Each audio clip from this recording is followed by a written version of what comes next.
হতাশা মাদক দিয়ে দূর হয় না। হতাশা দূর হবে, বলে দিব, তিনটা জিনিস, মাত্র তিনটা। কয়টা ভাই? এক, 5 ওয়াক্ত নামাজ। এক কি? নামাজে আপনি অজু করে সেজদা দেন, ইনশাল্লাহ আপনার মনে প্রশান্তি না আসলে আমাকে এসে বলেন যে আসে নাই।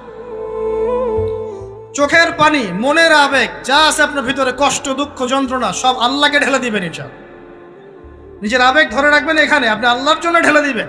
মানুষকে আবেগ দেখা কি লাভ? মানুষ আপনার চোখের পানির মর্ম বুঝবে? মানুষ কি মানুষের চোখের পানির মর্ম বুঝে? আপনার পিতা যদি মারা যায়, আমার কাছে এসে দোয়া চান কান্নাকাটি করে, আমি দোয়া করতে পারবো, কিন্তু আমি কিন্তু আপনার ফিলিংসটা বুঝতে পারবো না। আপনার অনুভূতি কে বুঝতে পারবেন? আল্লাহ পাক আপনার ঘাড়ের রগের চেয়েও কাছে আছে। সুবহানাল্লাহ, সুবহানাল্লাহ, আল্লাহ পাক ঘাড়ের রগের চেয়ে কাছে আছে। গতকালকে বাংলাদেশের একজন বরেণ্য আলেমের সাথে একটা কনফারেন্সে ছিলাম। উনি বলছিলেন যে এক ব্যক্তি, এটা শোনেন, এক ব্যক্তি খুব তার শখ যে তিনি সাহাবীদের মতো নামাজ পড়া শিখবেন। কথা বুঝতে পারছেন? সাহাবীদের মতো নামাজ শিখবেন। তো একজন বরেণ্য আলেমের কাছে এসেছেন, এসে বলছেন যে আমাকে সাহাবীদের মতো নামাজ শিখিয়ে দেন। তখন সেই আলেম আরেকজন আলেমের সন্ধান দিয়েছেন, যা তুমি তার কাছে যাও, তিনি শেখাবেন। তো সেই ব্যক্তি একটু অবাক হয়েছেন, কারণ যাকে প্রশ্ন করেছিলেন তিনি অনেক বড় মুহাদ্দিস, আর যার কাছে পাঠানো হচ্ছে তিনি অত বড় মুহাদ্দিস নন, কিন্তু আবেদ, আমল করেন।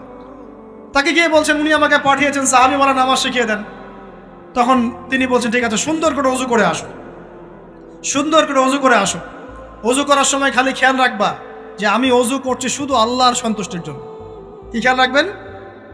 ওযু করছি শুধু আল্লাহকে রাজি খুশি করার জন্য ওযু করছে, আর কোনো উদ্দেশ্য নয় আমার। ওযু করতে যাচ্ছে, তিনি আবার বলছেন দাঁড়াও, শুধু আল্লাহকে রাজি খুশি করার জন্য ওযু করো। আবার শুরু করছেন, আবার বলছেন শোনো, শুধু আল্লাহকে রাজি খুশি করার জন্য ওযু করো। এভাবে বলতেই আছেন, নামাজে দাঁড়িয়ে আছেন, দাঁড়ানোর আগে বলছেন শোনো, শুধু আল্লাহকে রাজি খুশি করার জন্য নামাজ পড়ো। বলতেই আছেন। এক পর্যায়ে সে ব্যক্তি নামাজ শুরু করলো, নামাজে মনোযোগ এদিক ওদিকে যায়, আর তার মাথায় এটা আসে, এই শুধু আল্লাহকে রাজি খুশি করার জন্য আমাকে নামাজ পড়তে হবে, শুধু আল্লাহকে রাজি খুশি করার জন্য নামাজ পড়তে হবে। এই চিন্তা তার মনের মধ্যে ঘুরপাক খাচ্ছে। এভাবে নামাজটা সে শেষ করেছে। শেষ করে চিন্তা করছে যে নামাজ তো পুরোপুরি মনোযোগ দিতে পারলাম না। বারবার মাথার মধ্যে এরকম চিন্তা আসছে, আল্লাহ আমাকে তুমি মাফ করে দাও, নামাজটা আমার মনে হলো না ঠিক মতো।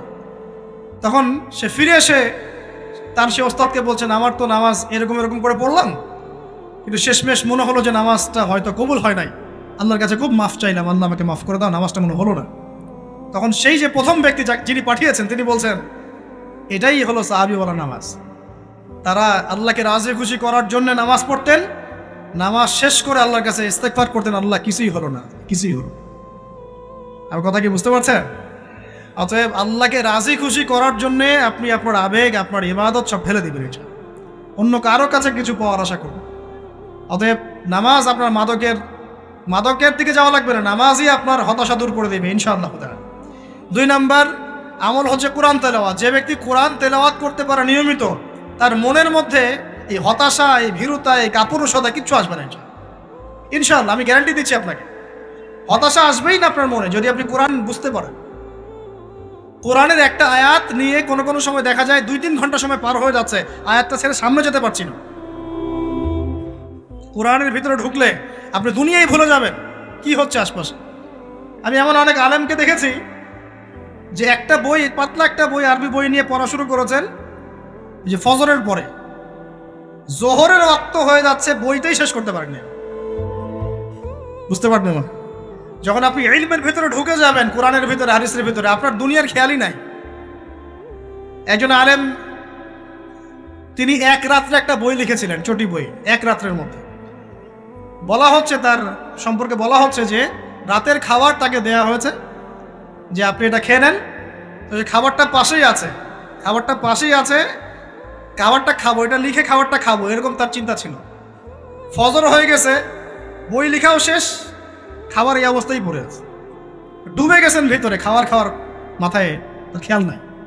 এরকম হয়। একজন মনীষী, বিখ্যাত মনীষী, রিয়াদুস সালেহীন কিতাবের রাইটার, সংকলক আল্লামা নববী রাহিমাহুল্লাহ, এরকম সারা রাত চলে গেছে, পাশে 2টা খেজুর, ওই 2টা খেজুর খাওয়ারই সময় পান, হাদিস নিয়ে গবেষণা করতে রাত পার হয়ে গেছে।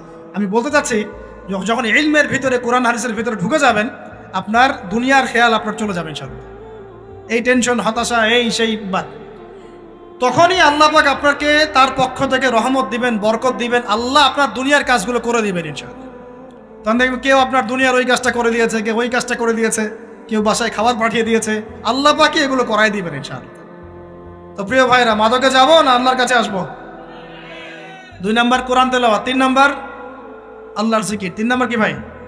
আল্লাহর জিকির। চলতে ফিরতে সব সময় মুখ চলতে থাকবে, মুখ না চললেও মনে মনে মন তাজা থাকবে, মনে মনে জিকির হতে থাকবে। মনে মনে জিকির করতে পারেন?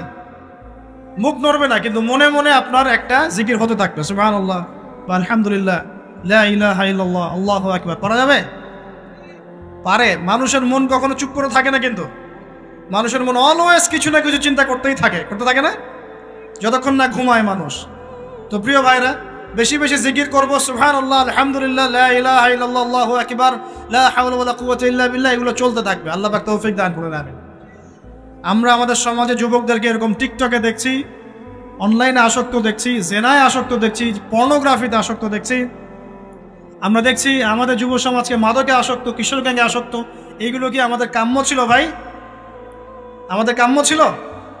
এই অবস্থায় কি যুব সমাজ আল্লাহ পাকের দিনের পতাকা হাতে নিয়ে আল্লাহর জমিনে দিন কায়েম করতে পারবে কিনা, একটু আমাকে উত্তর দেন দেখি। এখন এই অবস্থায় পারবে? অতএব অবস্থার উন্নতি করতে হবে কিনা? উন্নতির জন্য রাজি আছি কিনা ইনশাআল্লাহ? আমরা চাই কি আল্লাহ পাকের দিনটা আল্লাহর জমিনে প্রতিষ্ঠা লাভ করুক, আল্লাহর দিন সবার ঘরে ঘরে পৌঁছে যাক, আল্লাহ পাকের দিনের যে সৌন্দর্য সবাই সেটাই, এই সৌরভটা সবাই পাক। আমরা চাই কিনা? সমাজে শান্তি প্রতিষ্ঠা হোক, আবার সেই রাসূলের মতো যুগ চলে আসুক, আমরা চাই কিনা? অতএব আমাদের সবাইকে যৌবনের এই প্রলোভনগুলো থেকে বেরিয়ে এসে আল্লাহ পাকের ইবাদতে আত্মনিয়োগ করতে হবে। আল্লাহ পাক আমাদের সবাইকে তৌফিক দান করুন, বলি আমিন। আমাদের সবাইকে আল্লাহ রাব্বুল আলামিন কুরআন এবং হাদিসের গভীর জ্ঞান অর্জন করার তৌফিক দান করুন, বেশি থেকে বেশি ইবাদত করার তৌফিক দান করুন। আল্লাহ পাক সবাইকে হারাম সমস্ত রিজিক থেকে বাঁচিয়ে রাখুন, জেনা, ব্যভিচার এবং নারীর ফিতনা, মাদক থেকে আল্লাহ বাঁচিয়ে রাখুন। আল্লাহ পাক আমাদের সবাইকে হালাল রিজিক, হালাল সম্পর্ক যথেষ্ট করে দিন। আল্লাহ পাক আমাদের সবাইকে যেন দিনের দাওয়াতের মেহনত করার তৌফিক দান করেন এবং আলেম ওলামার সাথে পরামর্শ করে দিন শেখার এবং বোঝার তৌফিক দান করেন। আর লেকচার শেষ করার আগে দুটো বিষয় বলে শেষ করছি, একটু মনোযোগ দিন। একটা হচ্ছে আমাদের যুবতী দিনী বোনদের জন্য, এখানে বোনরা আছেন না? আছেন কি না? দিনী বোনরা আছেন? একটা নসিহত দিনী বোনদের জন্য আমি একটা নসিহত করতে চাচ্ছি, একটা নসিহত। আমার এই একটা নসিহত একটু মন দিয়ে শুনুন প্রিয় দিনী বোন। রাসূলুল্লাহ সাল্লাল্লাহু আলাইহি ওয়াসাল্লাম আমাদের দিনী বোনদের জন্য জান্নাতে যাওয়ার একটা ফর্মুলা বলে দিয়েছেন। আমি কি বলবো সেটা? আচ্ছা, রাসূলুল্লাহ সাল্লাল্লাহু আলাইহি ওয়াসাল্লাম বলেছেন আমাদের দিনী বোনেরা, আমাদের মায়েরা, এই নারী জাতি মাত্র 4টা কাজ করলে জান্নাতের যে কোনো দরজা দিয়ে ইচ্ছা প্রবেশ করতে পারবে। খুশি হন নাই? কয়টা কাজ? মাত্র 4টা। 1, যদি আমাদের দিনী বোনেরা 5 ওয়াক্ত নামাজটা ওয়াক্ত মতো পড়ে, আল্লাহ পাক তৌফিক দান করুন, বলি আমিন। 2 নাম্বার, যদি তারা রমাদান মাসের রোজাটাকে ঠিক মতো আদায় করতে পারে। 1 নাম্বার 5 ওয়াক্ত নামাজ ঠিকঠাক আদায় করা, 2 নাম্বার রমজান মাসে সওম রাখা, 3 নাম্বার তাদের লজ্জাস্থানের হেফাজত করা, মানে শরঈ পর্দা মেনটেন করা, শরঈ পর্দা মেনটেন করা। এবং আমি বলে দেই, চেহারাটা আপনাদের পর্দার অন্তর্ভুক্ত। এটা নিয়ে অনেক বাকবিতণ্ডা হয় না সমাজে, চেহারা দেখানো যাবে কি যাবে না ইত্যাদি। চেহারা আপনার পর্দার অন্তর্ভুক্ত বিষয়, ফুল স্টপ। এর উপরে ফতোয়া অনেকভাবে দিচ্ছে, কিন্তু বরেণ্য উলামায়ে কেরামের কিতাবগুলো ঘাটাঘাটি করেন, তাদের ফতোয়া হচ্ছে চেহারা আপনার পর্দার অন্তর্ভুক্ত বিষয়, চেহারা ঢেকে রাখবেন, আল্লাহ পাক তৌফিক দান করুন। চোখ থাকবে খোলা, ঠিক আছে। 4 নাম্বার, স্বামীর আনুগত্য করতে হবে। স্বামীর আনুগত্য, এই যে আনুগত্য শব্দ শুনলেই মানুষের একটা মানে নেগেটিভ ধারণা তৈরি হতে পারে। স্বামীর আনুগত্য মানে কি আমি তার দাসত্ব করব? আনুগত্য মানে, প্রিয় দিনী বোন, আনুগত্য মানে দাসত্ব নয়। আনুগত্য মানে কোরআন সুন্নাহর যে বিধানগুলো আপনার স্বামী আপনাকে পালন করতে বলবে, আপনি সেগুলো করবেন, আপনি করতে বাধ্য। কিন্তু স্বামী যদি কোরআন সুন্নাহর বাইরে কিছু করতে বলে, সেটা মানতে আপনি বাধ্য নন। স্বামী যদি আপনাকে বলে যে সুদ খাও, এই যে সুদি এনজিওতে আসো, নাম লেখাও। স্বামী যদি আপনাকে বলে যে আসো বেপরদায় বাইরে যাই, সাজুগুজু করে বের হও, চলো ঘুরে আসে বেপরদায়। স্বামী যদি বলে দেবরকে একটু খাবারটা দিয়ে আসো, আমার অফিসের কলিগ আসছে, খাবার পরিবেশন করো, আসো ডাইনিংয়ে আসো, এই যে হারাম কাজ বেপরদার আদেশ করছে, সুদের আদেশ করছে, আপনি সেগুলো পালন করবেন না। কিন্তু হালাল বৈধ যে কোনো বিষয় আপনি স্বামীর আনুগত্য করবেন, এটা আপনার উপর ফরজ। এই 4টা কাজ যদি আপনি করতে পারেন, জান্নাতের যে কোনো দরজা দিয়ে ইচ্ছা আপনি প্রবেশ করতে পারবেন ইনশাআল্লাহ। আল্লাহ পাক আমাদের দিনী বন্ধুদেরকে এই 4টা কাজ করার তৌফিক দান করুন। আমাদের সবাইকে আল্লাহ পাক জান্নাতের জন্য কবুল করুন বলি আমিন। আরেকটা বিষয় বলতে চাচ্ছিলাম, সেটা হলো ওই যে প্রথমে বলেছি যে সূরা ইউসুফের সেই সমাধানটা বলবো কি না? আচ্ছা, সূরা ইউসুফটা ইনশাআল্লাহ আমি আরেকদিন পুরো সূরাটা সংক্ষিপ্ত করে আলোচনা করব ইনশাআল্লাহ। যদি একটা লেকচারে সম্ভব হবে বলে মনে হচ্ছে না আমার কাছে, 2টা বা 3টা লেকচারে নিয়ে আসবো ইনশাআল্লাহ। তবে আজকে একটা চিস্ট খালি বলছি। ইউসুফ আলাইহিস সালামের জীবনটা খুবই ট্র্যাজেডিপূর্ণ। নবীর পরিবার থেকে ভাইদের শত্রুতায় ওই যে কূপে চলে গেলেন, কূপ থেকে চলে আসলেন মিশরের বাজারে, সেখান থেকে বিক্রি করে দেওয়া হলো তাকে, রাজা তাকে কিনে নিলেন, তারপরে সেখানে তিনি বড় হতে লাগলেন রাজপ্রাসাদে। তারপরে ওই যে রাজার কি স্ত্রী তাকে জেনার জন্য আহ্বান করেছিল, সেখান থেকে তিনি জেলখানায় চলে গেলেন, আবার জেলখানা থেকে আবার মিশরের খাদ্য মন্ত্রণালয়ের দায়িত্ব পেলেন, তারপরে তিনি মিশরের শাসকের দায়িত্ব পেয়ে গেছেন, তাই তো? আচ্ছা, এর মধ্যে একটা জায়গা খালি বলবো আজকে আপনাদের। টপিকটা কি দিবা তোমরা? টপিকটা হচ্ছে চলমান বৈশ্বিক অর্থনৈতিক সংকটে ইউসুফ আলাইহিস সালামের সমাধান। মনে থাকবে? চলমান এই বৈশ্বিক অর্থনৈতিক সংকটে ইউসুফ আলাইহিস সালামের সমাধান কি ছিল? ইউসুফ আলাইহিস সালাম জেলখানায়, কোথায় বলেন তো? জেলখানায়। তখন দুজন ব্যক্তি তাকে বলছে, ইউসুফ, আমরা দুজন দুটো স্বপ্ন দেখেছি, তুমি কি স্বপ্নের ব্যাখ্যা দিতে পারবে? আমরা তোমাকে সত্যবাদী বলে মনে করি। ইউসুফ আলাইহিস সালাম বলছেন, খাবার আসার আগেই তোমাদেরকে স্বপ্নের ব্যাখ্যা দিয়ে দেব। একজন বলছে, আমি দেখলাম আমার মাথায় রুটি রাখা আছে আর পাখি এসে রুটির থেকে খেয়ে ফেলছে। আমার কথা বুঝতে পারছেন কিনা ভাই? আচ্ছা, 2 নাম্বার, দ্বিতীয় ব্যক্তি বলছে, আমি দেখলাম আমি শরাব পান করাচ্ছি আমার মনিবকে। কথা বুঝতে পারছেন? এখন ইউসুফ আলাইহিস সালাম বলছেন, তুমি যে শরাব পান করাচ্ছ মনিবকে, তোমাকে অতি সত্বর মুক্তি দেওয়া হবে ইনশাআল্লাহ। আর যার মাথার উপর থেকে রুটি খেয়ে নেওয়া হচ্ছে তাকে শুলদণ্ড দেওয়া হবে, মৃত্যুদণ্ড দেওয়া হবে। কি বললেন? একজনকে দেওয়া হবে মৃত্যুদণ্ড, একজন কি হবে? ছাড়া পাবে। আর যাকে মনে হলো যে এই ছাড়া পাবে, ইউসুফ আলাইহিস সালাম বললেন, তুমি যখন ছাড়া পাবে তোমার মনিবের কাছে, মালিকের কাছে আমার কথা বলো, আমার কথা আলোচনা করো। কিন্তু শয়তান তাকে ভুলিয়ে দিল, সে আর কথা বলতে পারলো। আরো কয়েক বছর চলে গেল, ইউসুফ আলাইহিস সালাম তখনও জেলেই আছে। একদিন এই রাজা স্বপ্ন দেখলেন। কি স্বপ্ন দেখলেন? যে 7টা পাতলা পাতলা গাভী, মোটা মোটা 7টা গাভীকে খেয়ে ফেলছে। 7টা কি গাভী? জীর্ণ শীর্ণ গাভী, 7টা মোটা তাজা গাভীকে খেয়ে ফেলছে। আর দেখলেন 7টা সবুজ শীষ। শীষ বোঝেন কিনা? এই ধানের শীষ না, আবার সবুজ শীষ। আর দেখছেন এই যে শীষ মরে গেলে যেমন দেখায় না একটা রং, এরকম শীষ। এখন রাজা খুব চিন্তিত হয়ে পড়লেন যে আসলে এই স্বপ্নের কি ব্যাখ্যা। তিনি সবাইকে ডেকে বললেন, স্বপ্নের ব্যাখ্যা কি তোমরা জানো? তখন রাজ্য পরিষদের এই যে এমপি মন্ত্রী যারা আছে তারা বলছে, না, এটা কি স্বপ্ন, আদগাফলাম, এটা একটা বাজে স্বপ্ন, উদ্ভট স্বপ্ন, আমরা এটার মানে জানি না। আমরা হলো তাই তো বলতাম নাকি ভাই? কিন্তু ওই ব্যক্তি স্মরণ হয়ে গেল যে ছাড়া পেয়েছে, আরে ইউসুফ তো স্বপ্নের ব্যাখ্যা দিতে পারে। দৌড়ে গেলেন তিনি জেলখানায়। ইউসুফ আইয়ুহা সিদ্দিক, হে সত্যবাদী নবী ইউসুফ, আমাকে কি এই স্বপ্নের ব্যাখ্যা বলতে পারবেন? 7টা জীর্ণ শীর্ণ গাভী 7টা মোটা তাজা গাভীকে খেয়ে ফেলছে। ইউসুফ আলাইহিস সালাম এই স্বপ্ন শুনে বললেন, ইউসুফ আলাইহিস সালাম শুধু স্বপ্নের ব্যাখ্যাই দিলেন না, বরং এই স্বপ্ন যে সত্য এটা তিনি বিশ্বাসও করলেন। এই স্বপ্ন একটা সমস্যাকে নির্দেশ করছে এটাও বুঝে ফেললেন, এই সমস্যার সমাধানও তিনি দিয়ে দিলেন। বলেন সুবহানাল্লাহ। আমার কথা বলছেন, ইউসুফ আলাইহিস সালাম স্বপ্নের ব্যাখ্যা দিচ্ছেন না, বরং স্বপ্নটা যে সত্য তিনি মেনে নিচ্ছেন এবং এই স্বপ্নের ফলে একটা সামনে খারাপ সময় আসতে যাচ্ছে এটা তিনি বিশ্বাস করছেন এবং এর সমাধান তিনি জাতিকে দিচ্ছেন। ইউসুফ আলাইহিস সালাম বলছেন, তোমাদের সামনে 7 বছর দুর্ভিক্ষ হবে। কি হবে বলেন? 7 বছর। সারা বিশ্বের অর্থনৈতিক প্রেক্ষাপট একটু বিবেচনা করেন তো, যে আমরা একটা খারাপ সময় টিকে যাচ্ছি না আস্তে আস্তে, এবং নীরব একটা দুর্ভিক্ষ সারা ওয়ার্ল্ডে চলছে না? করোনার সময় ছিল, ওই সময় একটা সমস্যা ছিল, ইউক্রেন রাশিয়ার ইস্যু ছিল, আরও অনেক ইস্যু আছে, শুধু এগুলো ইস্যু নয়, অপচয় ইস্যু আছে, দুর্নীতি ইস্যু আছে, জুলুম আছে, তারপরে যে পারমাণবিক ক্ষেত্রগুলো আছে, বড় বড় পরাশক্তিদের চাপ আছে, অনেক ব্যাপার আছে, রিজার্ভ কমে যাওয়া, অনেক বিষয় আছে। সারা বিশ্ব একটা অর্থনৈতিক মন্দা দেখছে কিনা? ইউসুফ আলাইহিস সালাম বলেন 7 বছর তোমাদের এখানে প্রচুর ফসল ফলবে। এটা 7টা সবুজ শীষ, প্রচুর ফসল ফলবে তোমাদের এই অঞ্চলের মধ্যে। তোমরা একটা কাজ করো, তোমরা ওই 7 বছরের ফসলের যতটুকু অংশ তোমাদের না খেলে নয়, অতটুকু দিয়ে তোমরা তোমাদের জনগণের চাহিদা পূরণ করো, আর বেশি অংশটাকে রিজার্ভ করে রেখে দিও। আমার কথা বুঝতে পারছেন? ইউসুফ আলাইহিস সালাম বলছেন না যে স্বপ্নটা সত্য, তিনি সমাধান দিচ্ছেন উল্টা। এটা তো হবে সামনে, স্বপ্ন সত্য মিথ্যা তো দূরের কথা, এটা সামনে হতে যাচ্ছে। 7 বছর তোমরা প্রচুর ফসল ফলাবে, এই ফসলের একটা বড় অংশ রিজার্ভ করে রেখে দিও, আর বাকি অংশটা দিয়ে তোমরা জনগণের চাহিদা পূরণ করো। মানে অপচয় করা যাবে না, যাবে কোনো সম্পদ অপচয় করা যাবে না। এরপর তোমাদের সামনে আসবে 7টা বছর দুর্ভিক্ষের বছর, আকাশ বৃষ্টি বন্ধ করে দেবে। আকাশ কি করবে? বৃষ্টি বন্ধ করে দেবে। তার মানে ওই 7 বছর আমরা কিভাবে চলবো তাহলে? এই যে রিজার্ভ করেছি, এই রিজার্ভ বা সঞ্চিত সম্পদ দিয়ে আমরা 7 বছর চলবো।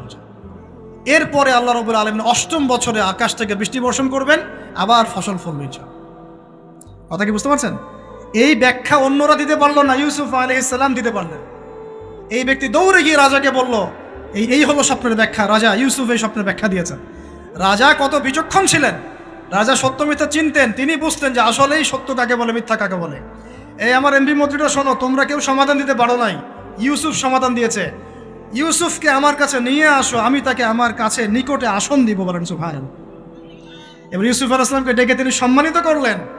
সম্মানিত করে বললেন যে কোন দায়িত্ব দিলে তুমি আমাদের এই রাজ্যটাকে বাঁচাতে পারবে এই দুর্ভিক্ষের হাত থেকে? ইউসুফ আলাইহিস সালাম নিজে বলছেন, আমি হচ্ছি বিশ্বস্ত মানুষ, আমি হচ্ছি রাজুলুন আমিন, আমি বিশ্বস্ত এবং আমি আস্থাভাজন। আমাকে আপনি খাদ্য মন্ত্রণালয়ের দায়িত্ব দেন, ইনশাআল্লাহ আমি এই প্রবলেমগুলো সলভ করবো ইনশাআল্লাহ। এরপর তাকে দায়িত্ব দেওয়া হলো খাদ্য মন্ত্রণালয়ের। 7 বছর তিনি এরকম পলিসি গ্রহণ করলেন। মিশরের লক্ষ লক্ষ মানুষ পরবর্তী 7 বছরের দুর্ভিক্ষ থেকে বেঁচে গেল। কোরআন তো মূল্যায়ন করি না আমরা, আর কোরআনের কথা যারা বলে ওদেরকেও মূল্যায়ন করি না। এই জন্য আমরা বলছি, বর্তমান চলমান অর্থনৈতিক সংকটের সবচেয়ে বড় বড় সমাধান হচ্ছে এক, ভাই জনগণ হই আর সরকার হই, কোনো সম্পদ অপচয় করা যাবে না। আমরা সম্পদ অপচয় করি না? আপনি উজু করেছেন, আপনি 1 বালতি পানিতে উজু করেছেন, ট্যাপ ছেড়েছেন, মসজিদের 1 বালতি পানি চলে গেছে, কেন পানি অপচয় করলেন? আমাদের 5টা ফ্যানের দরকার নেই বাসায়, আপনি 5টা ফ্যান চালাচ্ছেন কেন? আপনি ঘর থেকে বের হলেন, ফ্যান চলছে, কেন চলছে? ঘর মুছেছেন, ফ্যান ছেড়ে দিয়েছেন, এই যে পাখা বাতাসে শুকাবে মাটি, কেন? এসি চালিয়েছেন, 24 ঘন্টা চালানোর কি দরকার? 2 ঘন্টা চালিয়ে বন্ধ করলে হয়। বিদ্যুতের ব্যাপার, গ্যাসের ব্যাপার, তেলের ব্যাপার, আমরা কি কম অপচয় করি মনে হচ্ছে আপনার কাছে? আমরা প্রচুর অপচয় করি। আর আমরা জনগণরা সাধু না, আমরা বেশি অপচয় করি। আমরা অপচয় করি না ভাই? প্রমাণ আপনি নিজের বাসায় পাবেন। পানির অপচয়, আপনার তেলের অপচয়, আপনার গ্যাসের অপচয়, আপনার বিদ্যুতের অপচয়, এগুলোর উপর কঠিন আইন করা দরকার। অপচয় করলে শাস্তি দিতে হবে, অপচয় করা যাবে না। অপচয় কমালে কি হবে? আমরা সম্পদ বেশি রিজার্ভ করতে পারবো। এই যুগে কি কি সম্পদ রিজার্ভ করলে আমরা সচ্ছল হতে পারবো? এই হেদায়েতগুলো আপনাকে ওই সোকল প্রোটেস্ট্যান্ট মৌলবীরা দিতে পারবে না ইনশাআল্লাহ তাআলা, কারণ তাদের কাছে ইকোনমিক্সের জ্ঞান নাই। এই যুগে যদি আমরা গ্যাস রিজার্ভ করতে পারতাম, তেল রিজার্ভ করতে পারতাম, গোল্ড রিজার্ভ করতে পারতাম, সিলভার রিজার্ভ করতে পারতাম, এবং যে কারেন্সি সারা ওয়ার্ল্ড ওয়াইড চলছে এখন, এগুলোকে রিজার্ভ করতে পারতাম, এবং জনগণের যতটুকুতে প্রয়োজন এতটুকু সাপ্লাই করে বাকিটা রিজার্ভ করে রাখতে পারতাম, আসন্ন সময়ে এটা দিয়ে আমরা বৈশ্বিক সংকট মোকাবেলা করতে পারতাম। আমার কথা রাগ করলেন? আমি কি কারো শত্রু, কোনো দলের লোক? আমি আপনাদের জাতির একজন, আপনার দিনই ভাই, আপনার শুভাকাঙ্ক্ষী, এবং আপনি আর আমরা ভাইয়ের মতো। কিসের মতো? নিজের ভাইয়ের মতো। আপনার গায়ে আঘাত লাগলে আমি কষ্ট পাবো, আপনাকে কেউ গালি দিলে আমি কষ্ট পাবো। আমাদের জনগণের ক্ষতি হলে আমাদের বুক কাঁদবে না? জনগণের ক্ষতি হলে, দুঃখ দুর্দশা হলে আমাদের বুক কাঁদা উচিত, উচিত কি না? আমাদের সবাইকেই যার যার দায়িত্ব পালন করতে হবে। আমরাও অপচয় বন্ধ করে দেবো ইনশাআল্লাহ তাআলা। রাজি আছি ইনশাআল্লাহ? যত বাকি বকেয়া সব আছে সব পরিশোধ করার চেষ্টা করবো ইনশাআল্লাহ। আমরা সরকারি সম্পদ অন্যায়ভাবে আত্মসাৎ করব না, এবং আমরা আমাদের সমাজে যত দুর্নীতি আছে এটা বন্ধ করতে হবে। যত প্রকার দুর্নীতি আছে বন্ধ করতে হবে, যত কালো টাকা আছে সাদা করতে হবে। এবং সাস্টেইনেবল অ্যাসেটগুলোকে রিজার্ভ করতে হবে, তাহলে আগামীতে বিশ্ব ডুবে যায় যাক, বাংলার মাটি ডুববে না ইনশাআল্লাহ। ইউসুফ আলাইহিস সালাম এই হেদায়েত আমাদেরকে দিয়ে গেছেন, কোরআনের মাধ্যমে আল্লাহ এই হেদায়েত আমাদেরকে দিয়ে গেছেন। আল্লাহ পাক আমাদের সবাইকে কোরআন বোঝার তৌফিক দান করুন।